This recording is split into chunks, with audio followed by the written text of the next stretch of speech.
کلام مقدس نئے عہد نامہ میں سے رسولوں کے اعمال کی کتاب، اس کا 6 باب، 7 مددگار۔ ان دنوں میں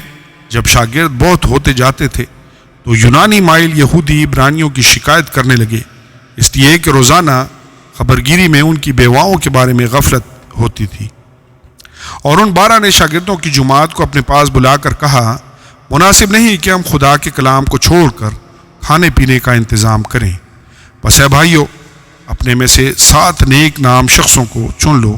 جو روح اور دانائی سے بھرے ہوئے ہوں کہ ہم ان کو اس کام پر مقرر کریں، لیکن ہم تو دعا میں اور کلام کی خدمت میں مشغول رہیں گے۔ یہ بات ساری جماعت کو پسند آئی، بس انہوں نے استفنس نام ایک شخص کو جو ایمان اور روح القدس سے بھرا ہوا تھا، اور فلپس اور پرخرس اور نیکانور اور تیمون اور پرمناس کو اور نیکلاؤس کو جو نو مرید یہودی انطاکی تھا چن لیا،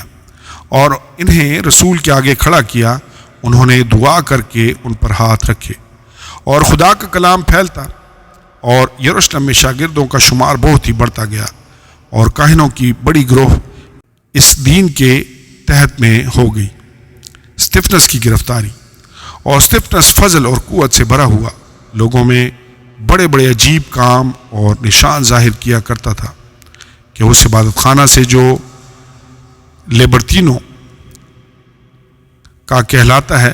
اور کرینیوں اور اسکندریوں اور ان میں سے جو کلکیا اور آسیا کے تھے، بعض لوگ اٹھ کر استفنس سے بحث کرنے لگے، مگر وہ اس دانائی اور روح کا جس سے وہ کلام کرتا تھا مقابلہ نہ کر سکے۔ اس پر انہوں نے آدمیوں کو سکھا کر کہلوا دیا کہ ہم نے اس کو موسیٰ اور خدا کے برخلاف کفر کی باتیں کرتے سنا۔ پھر وہ عوام اور بزرگوں اور فقیوں کو ابھار کر اس پر چڑھ گئے اور پکڑ کر صدر عدالت میں لے گئے،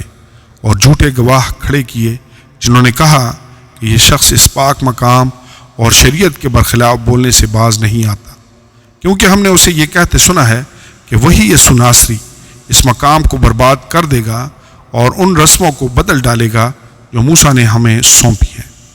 اور ان سب نے جو عدالت میں بیٹھے تھے اس پر غور سے نظر کی تو دیکھا کہ اس کا چہرہ